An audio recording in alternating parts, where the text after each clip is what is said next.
But as the church became more respectable, as it became legalized, then those things were seen as not normal for the society of the time. And so women started to get pushed out again in order for the church to look respectable in the eyes of their society. And we just see that pattern repeat over and over again. Welcome to A Theology of Hustle. Make sure you're subscribed on YouTube or wherever you get your podcast, and follow me at Theology of Hustle on Instagram. Now, let's get to work. Well, Dr. Leanne Dzubinski, thanks so much for joining me on the podcast again. It's good to see you. Yeah, I'm happy to be here. Thanks for inviting me. I love it. I love it. Can we just kind of maybe start off and have you kind of give the quick rundown, who you are, kind of what you do, just the quick bio? Sure. I'm Dr. Leanne Dzubinski. I am currently the Dean of Faculty Development and Global Education at Westmont College in Santa Barbara, California, which is actually a gorgeous and lovely place to get to live. So that is really been a blessing to be here. Yeah. Before that, I was at Asbury Seminary for about a year, and before that at Biola for 10 years, teaching in their School of Intercultural Studies. So higher education is my second career, and my first career was field missionary. I lived and worked overseas, first as a single woman and then with my family for about 18 years total. I love that. I mean, that's quite the trajectory. I was reading back through your bio because we talked last time, but I didn't get to go through a lot of this with you. You know, there was two people on the previous interview, so we didn't get to kind of walk through a little bit of your history. So if we could, can you just talk a little bit about going into missions? Like what prompted that even from the beginning, if you don't mind kind of tracing a little history there? Yeah, so this goes way back. I was in probably like junior high. And my mom had recently come to faith. So she witnessed, shared the gospel with my sisters and me, and we all trusted Christ. My dad, not so much. But at any rate, one of the things she looked for us in the summers was a good Christian camp that we could go to. So there was one not too far from my home. And I went there for several years in about junior high. And one of the things this church-sponsored camp did was send all their missionaries who were home on furlough out to be speakers at this camp. So looking back, I have an awful lot of empathy for these missionaries who had come back probably wanting a little rest, and instead they get shipped off to a junior high camp with a bunch of rowdy kids who would rather be boating and swimming and riding horses than sitting there listening to them. But I actually credit those faithful people. I don't know any of them anymore, but for coming and sharing how God was using them globally for sort of sparking that interest in me. So in college, I got involved with the InterVarsity chapter. I did a summer short-term mission trip. After I graduated, I did a 2-year trip with student ministry again in Vienna, Austria. And that was really what prompted in me the recognition that I needed some seminary training. I figured if God was calling me into long-term ministry, I better get some training. Okay. So you came back at that point to the U.S. to do your training? Is that? I came back to the U.S. and enrolled at Dallas Seminary in their Master of Theology program. Okay. Okay. So if I can ask just real quick, what made you choose Dallas versus kind of all the other seminaries? Was it a location thing or? Yeah. So I think effectively there were two reasons. One, the church I grew up in had been pastored by several different Dallas graduates over the whole year. So that was what I knew. That was familiar. When it came time to apply, I had applied to them and to one other institution. And my dad, who I mentioned before, is not really a follower of Jesus to this day, went with me to both places when I was trying to decide where I wanted to go. And he looked at me and said, Leanne, you should go to Dallas. You will get a better education. And I think that's really interesting. My mom was less happy because Dallas was further away from home than the other place was. But I did. I went to Dallas, and I think I got a really good grounding in the scriptures there. Yeah, that makes sense. That's good. Yeah, Dallas is a great seminary, obviously, very well known. So you went to grad school, and then was it like, hey, straight back to the mission field? Like I've gotten the education I need, or how did that kind of play out? More or less. So one thing that happened in seminary is that I met my husband, and we got married. He had also been doing mission work, but in a different part of the world. So we spent a little bit of time just praying and discerning where God was going to have us go long term. And it took us quite a few years to get our support raised. So it was another 4 years, I think, before we wound up back on the mission field. We were in Europe. Our assignment was church planning. but I always wound up doing some kind of teaching ministry, whether it was church-based teaching or education for within our mission organization, women's training, leadership development training, teaching at the local seminary. That was always my gift and my calling. So you're primarily just in the European area for like all of this time. Yes. Okay. Yeah, Okay. that's right. All right. Okay. So then what prompted the call to kind of come back? It sounds like you were always gravitating towards teaching, like it probably made sense in a lot of ways, right? It did. While I was on the field, I did the Doctor of Ministry at Gordon Conwell, which was great because it was very accessible. It was a cohort model and had summer modules, and the rest of the time you could be remote. And that was very helpful. But then my DMin mentor said to me, Leanne, you should do a PhD. It almost doesn't matter what you do it in, but you need to do a PhD. And I was like, I actually kind of wanted to do that. So we were back in the US raising support, and we were again, it was taking longer than we wanted. And so I was able to apply to and get accepted into the PhD program at the local state university, which was the University of Georgia. And that's when God sort of did one of those left turns and said, instead of going back to the mission field, now I'm moving you into educating the next generation, which is how I have always thought of that. Yeah, that makes a lot of sense. California. Yeah. So you ended up in California from Mhm. there, Biola. Okay. That's fascinating. God, man, God is so funny. Sometimes, it's like, what in the world? Like all of this. I mean, you said 18 years on the mission field, right? Kind of 18 years on the mission field to kind of like just have a total right turn, or whatever you would, the analogy there, and just do something completely different for the rest of your careers. Just it's a fascinating thing to me how God uses all these things and still surprises us Right. when Yeah. he does it. Yeah, that's good. Well, and so I guess what's interesting to me and why I kind of wanted to walk through like your history is that the reason I had you on was your book that has recently come out, Confronting Sacred Inequalities. Mhm. And the book is so good because it feels a lot like your history. Like you've spent your entire career just in these different Christian institutions in different places, and now we're speaking to how women are treated in Christian organizations and how we could do better in treating women in organizations. So it feels like so much of like, I guess, what God has been doing with your career is kind of being poured into your writing now. Is that a fair assessment? Yeah, I think that's very fair. I would add too, though, that it isn't just the story of my experiences because this is research based. Mm. And at this point, I've interviewed and surveyed probably a couple thousand women Wow. about their experiences. Mm. Um, Yeah, that's but good. there's so much consistency in what women experience. For sure. So let's go back and just have you maybe kind of give the rundown of the book. Where did it come from? What was the genesis? Why did you feel like this needed to be written now?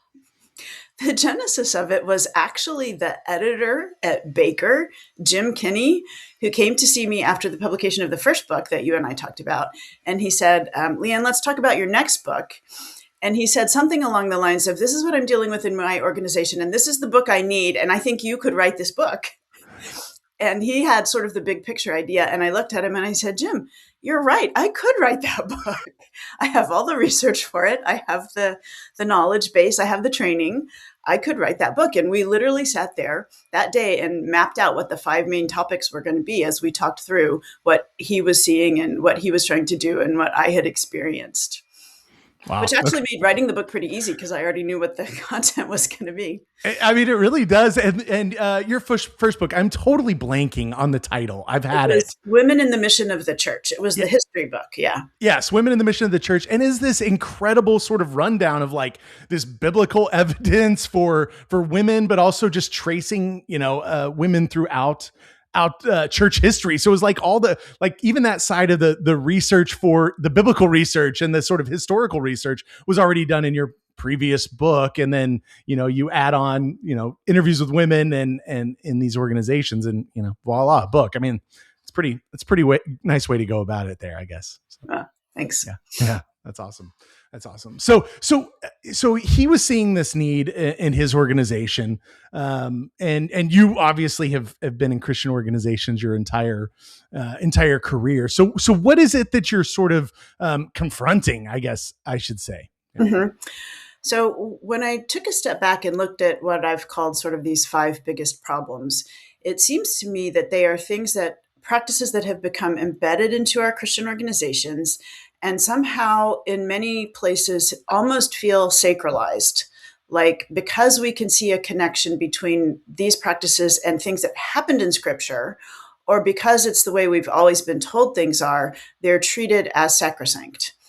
And my perspective is that these practices have actually come from culture. Some of them from Greco Roman culture, into which the church was born, like Annika and I talked about in that first book, and I repeat in here. Some of them from Victorian society, and some of them from our current society. And I think that we, as followers of Jesus, are not doing a careful and critical enough look at what we think we're doing that's biblical, but is actually more cultural. And if we take a look at the entirety of Scripture, we actually can see that there are other ways to think about these issues. Yeah. So that's what I tried to say in the book. I love that. It makes a lot of sense. There was a moment in our previous interview where like I was speaking to the two of you and I was like, does this whole thing just go back to Aristotle? Like he just like and you both were like, yeah, pretty much. And I loved that in this book, you talk about Aristotle and just the background of like this, even this Greek culture is just highly misogynistic, right? Even like women's bodies are deformed and some of these concepts, right? Right. Yeah. Yeah.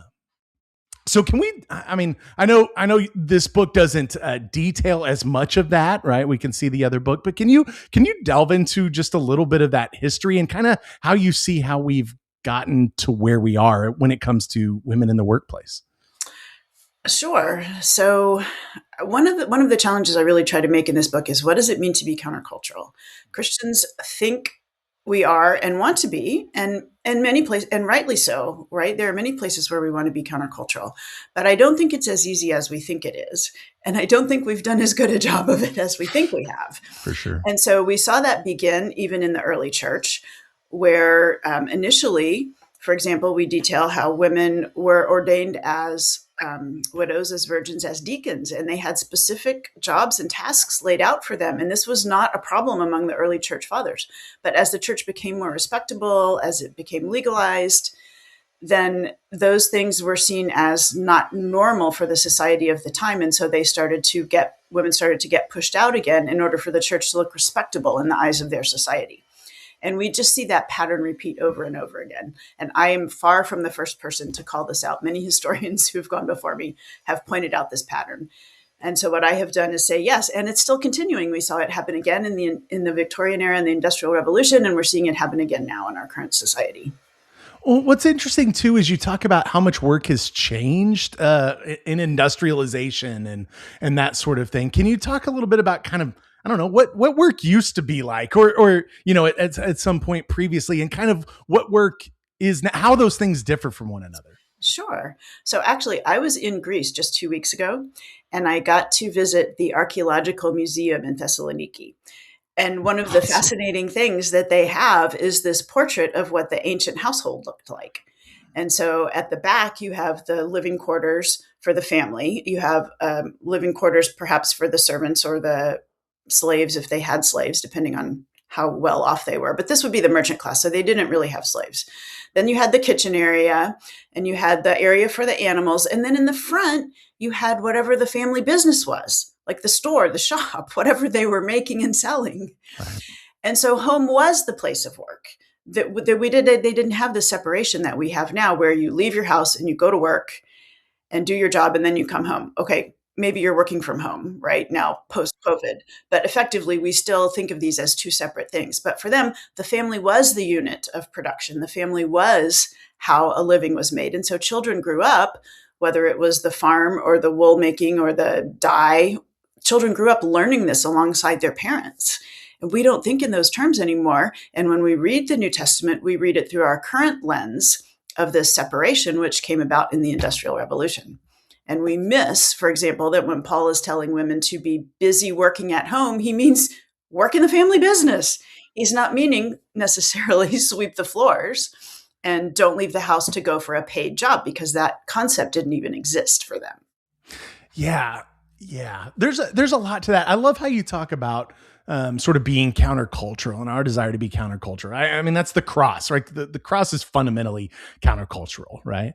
We are called to be that. And so often it's just like, we discount how much just like these things are the air we breathe, right? It's not like these are just assumptions, like that small little, diagnosis of like, yeah, work used to be at home and the family worked together a lot of times. And that's kind of how things were. We don't even realize that like our experience is different than other people's experience just because this is how we've always done it. This is what we know. And right. So even like being countercultural means you have to understand history enough to see what our culture actually is, or have a worldview that sees all these different cultures and how things operate differently, right? Yeah, yeah. That's interesting. The stories are there in Scripture if we know how to look for them. The story of Abigail, right, when Nabal is not responding correctly, and David has asked for help. And so she clearly has access to the entire household resources because she collects the meat and the fruit and the wine and all the things and mobilizes the servants and does the correct thing culturally. So she, we maybe we would call her a housewife, but she's in no respect a housewife like we would understand that word today, which is not also to demean or diminish in any way the work of women who do choose to stay home and take care of their families. That's highly valuable work. And part of the problem is that our society discounts it and says it isn't valuable, right? So there's another piece that gets in there and confuses us and creates problems. For sure. And I mean, God, you look at the New Testament and like just even the way that society was organized, client patron relationships and Greek culture just could not be further from our sort of pull yourself up by your bootstraps culture, like you paid somebody to kind of lift you up in society functionally, And so we just don't even, so when you go to these passages, like you talked about these proof texts that we have for like why women should be quiet in the, in church and all this, it's like, like our minds aren't even in that Greek space. Can you talk just a little bit about some of this like proof texting that has got Christians where we are today?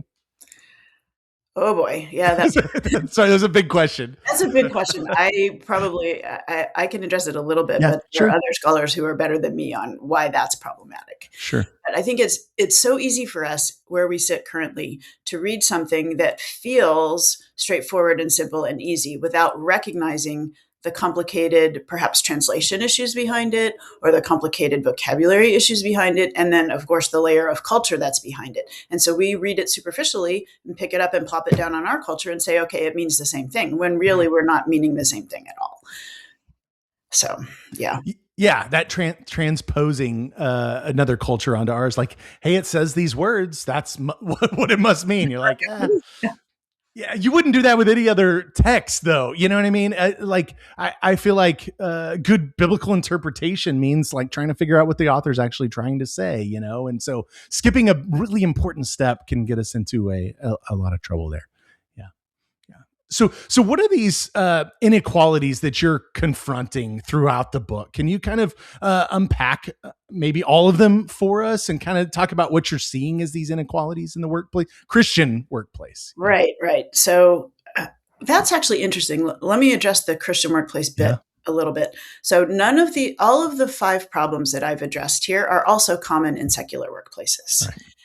They have not perhaps been given a Bible verse and a stamp of God said so kind of approval, but these are ubiquitous problems across, as far as I can tell, all the organizations and societies and types of places that I've studied and women that I've talked to. But they feel more intense, I think, in Christian spaces because of the way certain Bible passages have been attached to them, which make them harder to challenge or harder to confront, or even harder to just see why it might not be the best way to operate.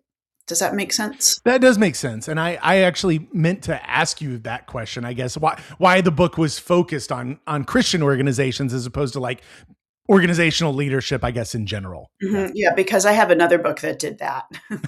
There you go. This one was trying to really target specifically our Christian realm and say, I think we can think better. We can think in more theologically grounded ways about some of these issues that are cropping up for women so that we can better live out what it means to be brothers and sisters in Christ, so that we can better model to the world what the gospel actually offers as far as peace and reconciliation among ourselves as well as with the Lord. Yeah. Yeah.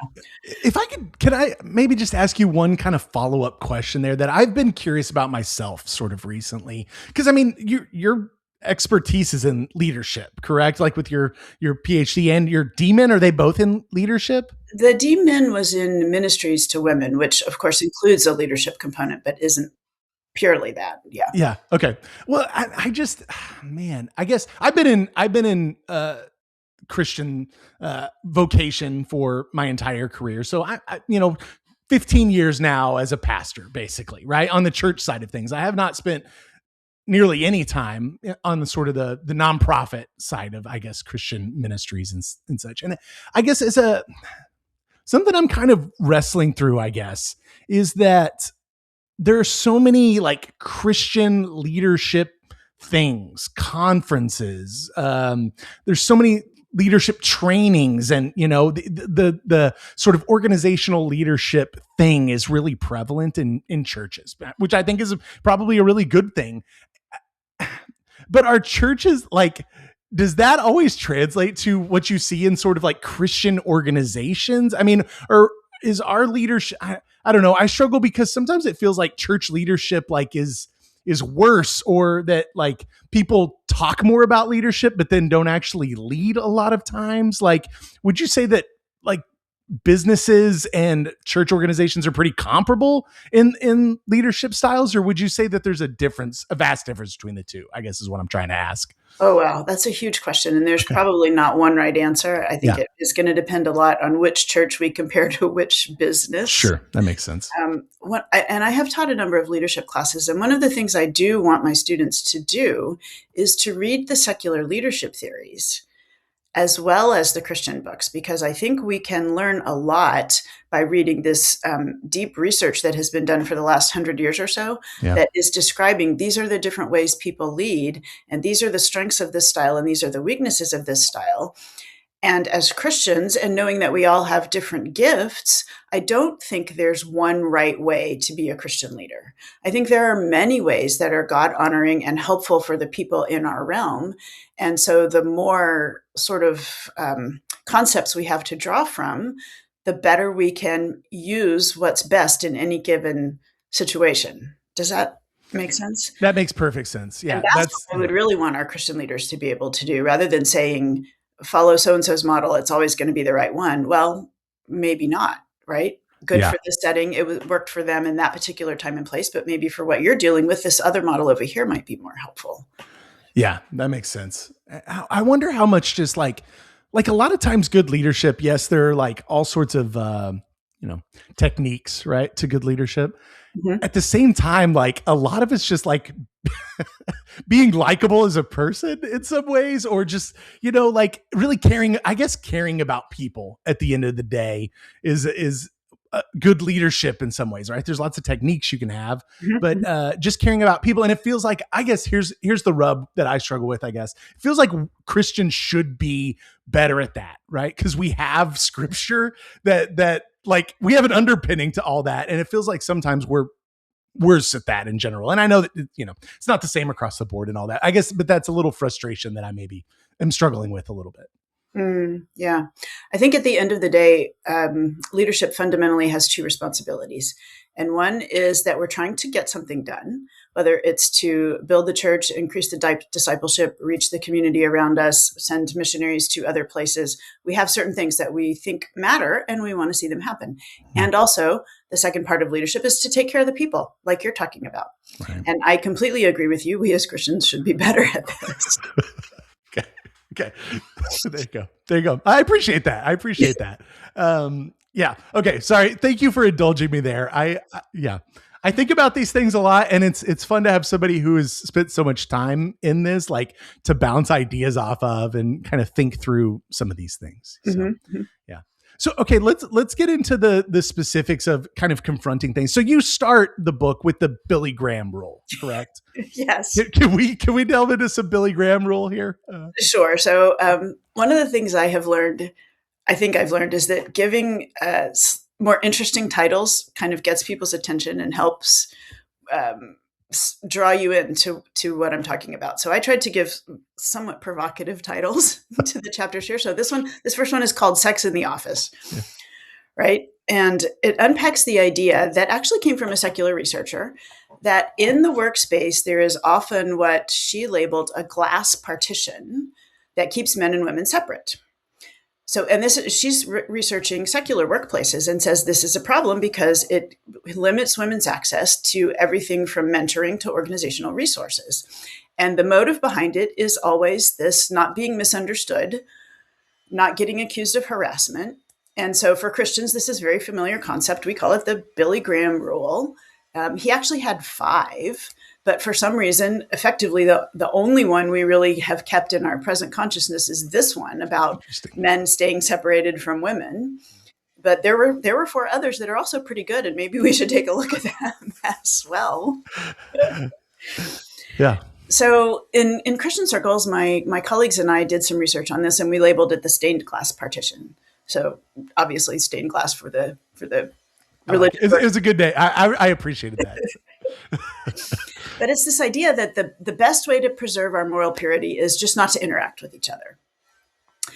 And that's problematic on several levels. So it's problematic, first of all, just organizationally, because we need to work together, and men have resources and women have resources, and men have wisdom and women have wisdom. And we need to bring that together in order for the organization to function well.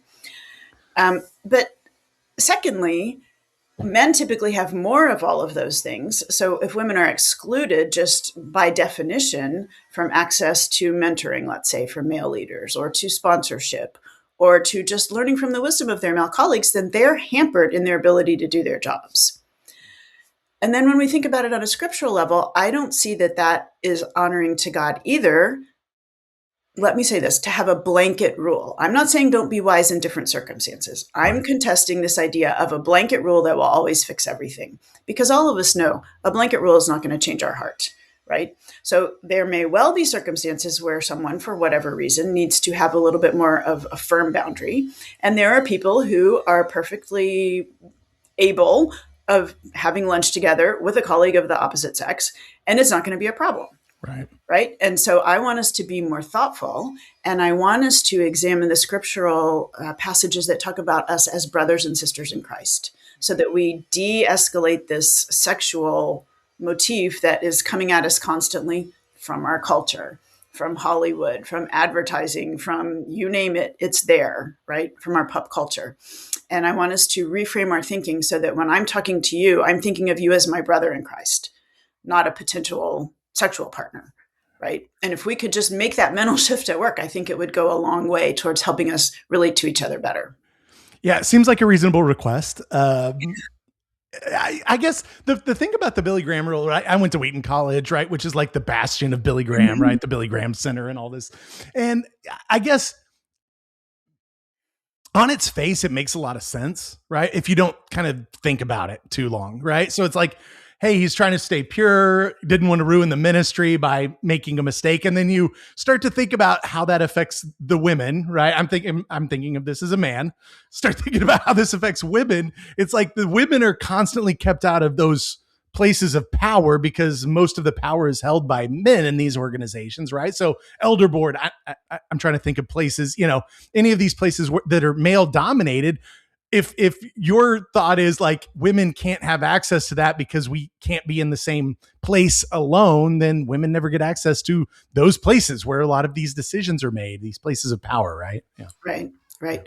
But women also tell me that it feels very demeaning to them. They thought they were coming for a meeting and they get hit with the Billy Graham rule, which the message they hear is there's something wrong with me. I'm acting inappropriately. I'm being, I'm a temptress. There's something wrong with me. And that's a very negative outcome, I will say, for women to be hit with that. And I think I even have some quotes in here where somebody says, it's never fun to be hit. Like that's how it feels to be hit with the Billy Graham rule. Mm, yeah. But I also think it's demeaning to men because it implies, if you really drill down into it, that men have no self-control, Yeah. that they have no frontal lobe where their intellect can tell them how to control their emotions or their drives. And that's not a helpful attitude either. I think God has given all of us a call to self-control and the ability to do that. Yeah. Yeah. I really appreciate you saying that. This is a total reframe, I think, for a lot of men. I don't, because there's this thing happening in Christian culture, especially right now. I do not know what's going on. And this has been ongoing for a while, but like Philip Yancey and like all of these revelations of like extramarital affairs, Right. You're like, okay, we have to protect the institution, whatever. We have to protect ourselves or whatever. And it's like, it's not like the Billy Graham rule was the one thing that like would have saved them from making these horrible mistakes, right? It's like going about this like the exact wrong way, right? There's obviously needs to be a heart change here as opposed to just like avoiding the situation at all cost, I guess. Right. And maybe this is risky to say, but I think some of our sayings like boys will be boys kind of communicate that we don't need to expect anything better of our boys when they're growing up. And I don't think that's a helpful message to be giving to boys and young men. I think, the training in discipline and self-discipline is good for all of us. I don't think that's first of all, this is a great place for risky things to say. I love talking about risky things. That should not be risky though at all. Right. And locker room talk, right? You go back to these things happening in our culture right now, the rationalization of hypersexualization of women, right, leads us down a really fraught path, not only in Christian organizations, but in all organizations. Yeah, it does. Mm-hmm. Yeah. Well, I appreciate you talking about that. I would love to. I think there are so many guys that have kind of grown up in my generation of like, thinking that this is the best way forward. And I think the whole culture just needs a total reframe on that. Right. And to hear female perspectives on the Billy Graham rule, because it is ubiquitous in many of the church circles that I've been around. And I think most guys are unwilling, maybe unable, or have never had access to actually hearing women speak on that rule from their perspective. Mm-hmm. So, yeah. Well, here's a place where you can get a little information about that. Oh, I appreciate that. I read the forward to the book, and you wrote who this is for, and for sure for women and also men who are in leadership positions in the Christian world. Right, it's a perfect book for them to read. So, yeah, awesome. So, shall we move to number 2? Yeah, let's do it. Okay, so the second one I called Hey Guys, and it's about how language shapes organizational culture and how language shapes women's perceptions of their place in it. And so I think we all know that masculine language has, again, been relatively ubiquitous in the way we talk. It shows up in other languages, not just English. Yeah. So it used to be that we said he and man, and that meant everybody. And here's an interesting one where society has taken a little bit of a different tack more quickly, but all the style guides and all the writing plans and the things that get taught to students in school now say to be specific, to use he when we mean males, to use she when we mean women. And then we could go the whole they route, but that's not the focus of my book. So I'm going to leave that one for now. For sure. That needs some work too, but it's not my work. For sure. Yeah. And so when women come to church or to a Christian organization and the language is still he and man, it's confusing. And especially, I argue in this book, especially for our younger people who are hearing now the very accurate, let's call it that, language in public and in school. And then they come to church and they hear what they assume is now accurate language and they're not in it. Yeah. So they don't know how to find themselves in scripture, in church documents. Yeah. Yeah, I appreciated the breakdown. You're talking about translations in there, specifically the ESV in certain places. I feel like as somebody who teaches, who preaches at church, that like I will never preach from a translation that's not has some gender neutrality to it. I prefer, like, I teach out of the TNIV most often because like you're exhorting these people to, the congregation to, following Jesus and to just say brothers is a very confusing thing, but we don't think about how language, plays out all the time, I guess. Yeah, right. And then the second part of the language, because this chapter does tackle sort of two issues. So that's one. And the other part is just the struggle that women report getting their voices heard when they are in some kind of meeting. So let's say you are in a church where there are men and women on the elder board. They do exist. I attend one. They do, yes. And there's a vigorous discussion about something going on. And women will also often find it very difficult to get their voice in there, to have their perspective heard. And this is probably the biggest problem that my colleagues and I have heard in all of our research. This seems to happen so much, so often, and so everywhere that every woman I've ever talked to is like, yes, definitely. And so women have developed strategies to combat this, and they're not necessarily helpful strategies. For example, getting a man ahead of time and saying, this is my idea. Will you please bring it up in the meeting so that at least people will hear it? Well, now he gets credit for the idea, and she looks like she's not contributing anything. Yeah. So it's frustrating on multiple levels. Yeah. Yeah. And is that just a kind of that dismissiveness, just a heart posture? I mean, where does that come from? Or kind of what are strategies you talk about to kind of help with something like that? Yeah. So I don't necessarily think it's a heart posture, and I don't think men are being intentionally rude or trying to exclude, but I think we're socialized to talk in different ways. So men are socialized to be confident and assertive and dominant and to wade in there and fight. And women are socialized to be nice and kind and polite and to defer to the other person. Well, you can see how that works out in a meeting, right? Yeah. So if both sides are following their scripts, then the women don't get heard because the men are going to charge in and do what they've been told they're supposed to do. Yeah. So it takes a reset for both of us, right? It takes women being willing to push a little harder than maybe is comfortable sometimes for some of us. And it takes men being willing to step back and hold back a little bit more than perhaps is comfortable for them. But if we get everybody's ideas into the room, we're going to have better input and almost certainly better outcomes. Yeah, I appreciate that. That's good stuff. Okay, let's jump into 3 then. We're just rolling through these. I feel like. Okay. So 3 is probably the most complex chapter in the book. When I first sent it to my editor, to Jim, he was like, I'm having a hard time following you. He said, at the end, you called it a toxic soup of 5 things. He said, put that at the beginning so that I know where you're going with this.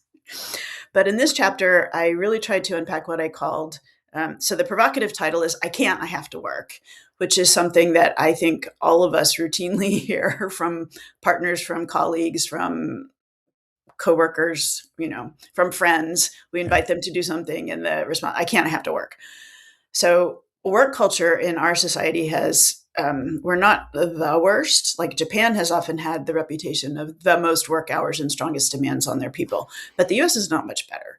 We glorify work and somehow feel like being busy all the time is a sign of, importance or value.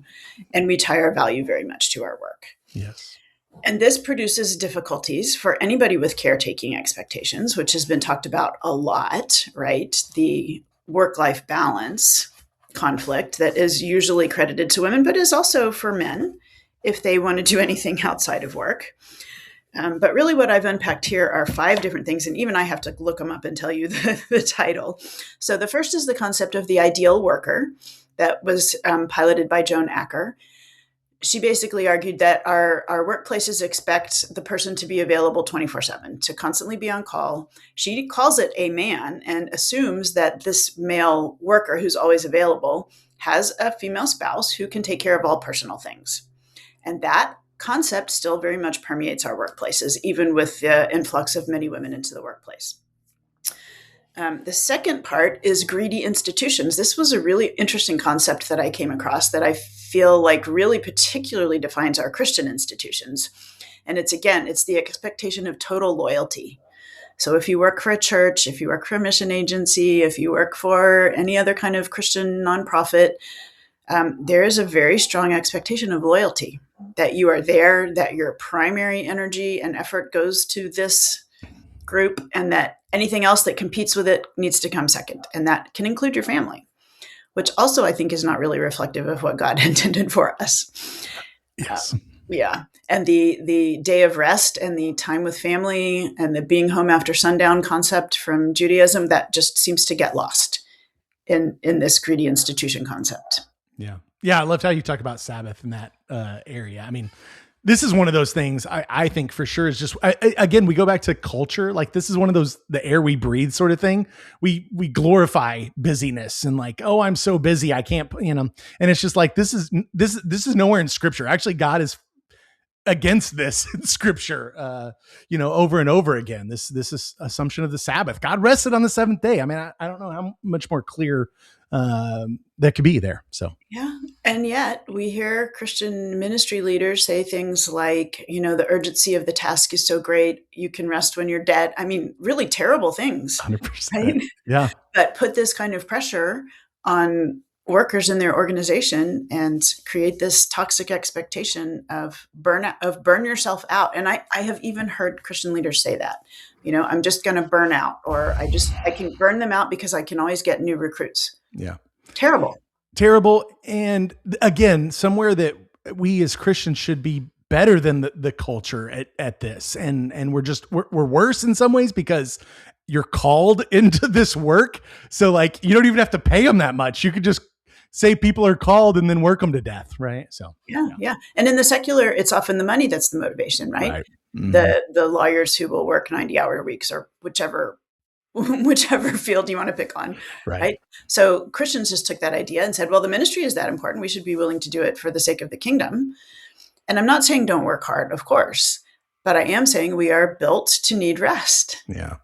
And communion with one another, right? And relationships.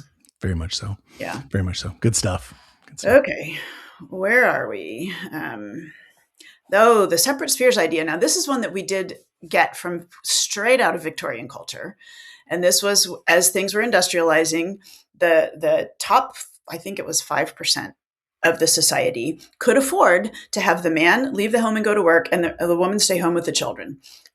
Tiny fraction of our society, but it was held up as the ideal, right? To have this idea of, it was called separate spheres, and the public sphere was for men and the private sphere was for women. There was some of this back in ancient society as well, and it got resurrected and preached as God's ideal in the Victorian area. So we see that. We see it's more acceptable, and we hear this in Christian spaces, I think, more frequently, that men should be at work and women should be at home.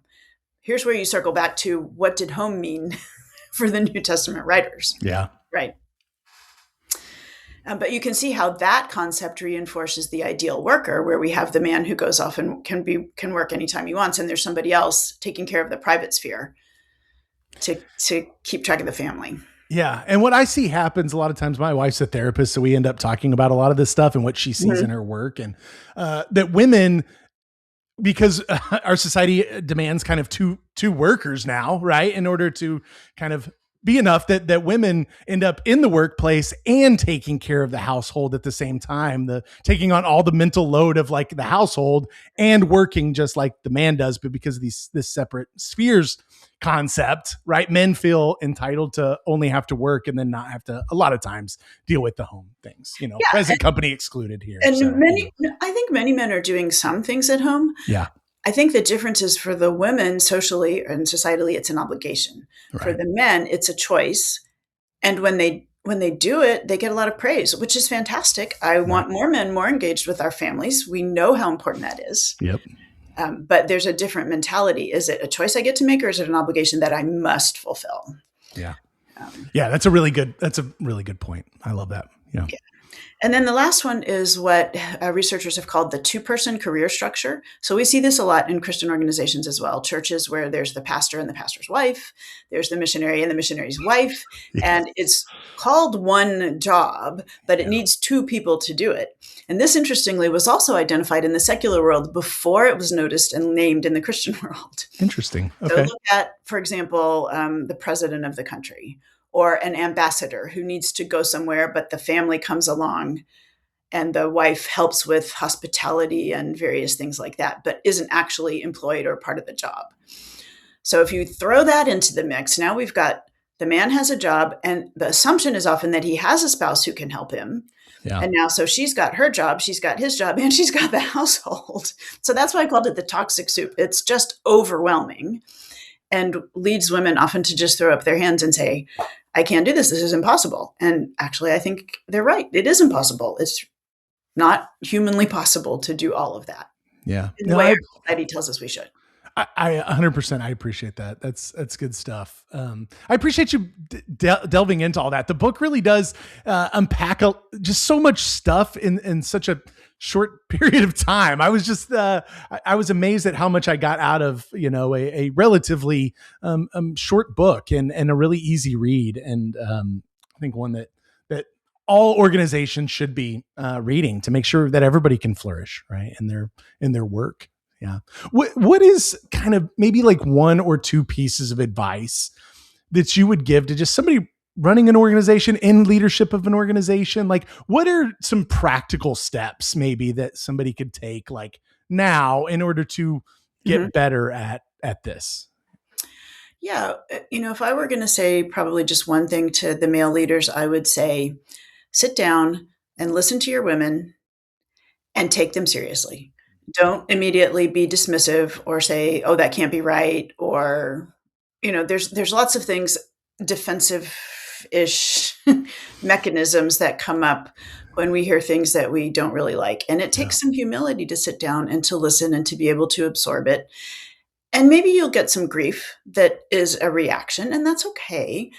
Sift through that and then find what the actual concrete pieces are where you could do a little better. Even a few small improvements are going to do a great deal to re-energize and strengthen your workforce and get people's morale back up. It doesn't, awesome. You don't have to overturn the whole thing. Yeah. Do one or two small things. The most important thing is do something. Yeah. No, that's wonderful advice. I appreciate that. Super practical. Well, are you okay jumping into the final two questions as we kind of wrap up here? Okay. So my first question is, what is the strangest job that you have ever had? I had a hard time trying to think about what that might be, but I think I'm going to go with this one. Yeah. I worked in housekeeping in an Austrian castle. I can't remember what century, but medieval castle that had been repurposed as a guest hotel and bed and breakfast kind of place. And that was just wild and crazy. I had to sleep in a little garret in the attic, like what had been the servants' quarters when the castle was built, because it was perched up on the side of this mountain. So if you were going to work there, you basically had to live there. Wow. And hop up in the morning and prep breakfasts and attend to clean guest rooms and attend to people's needs. And, one day a week you were off and could go down to the village and see things. That's amazing. I can't imagine there's that many people that could say they've lived in an Austrian castle, though. I mean, yeah. It was really good for my German because, all the staff were German. So I had to master very quickly how to say vacuum the floor and wash the dishes and make the bed. That'll learn you will learn quickly that way. Yeah. I love it. Okay. So my final question then is, what is one piece of advice you would give to somebody looking to bring God's kingdom more into their work? Yeah. And this one actually is kind of similar to the other one, and it is be present with each other. Be present with those around you, whether they know Jesus or don't know Jesus. Be present with them, listen to them, see them, validate them, care for them, pray for them. Yeah. That's good. I love that. I think that's such good advice. Leanne, thanks so much for making some time for me and talking, and for the incredible work you're doing. So. Thank you, Curry. It's been a lot of fun. Thanks so much for hanging out and listening to A Theology of Hustle. Make sure that you like and subscribe, all the things, and follow me at Theology of Hustle on Instagram. My hope is that this podcast just encourages you in your work, whatever that may be. So until next time, get out there and hustle.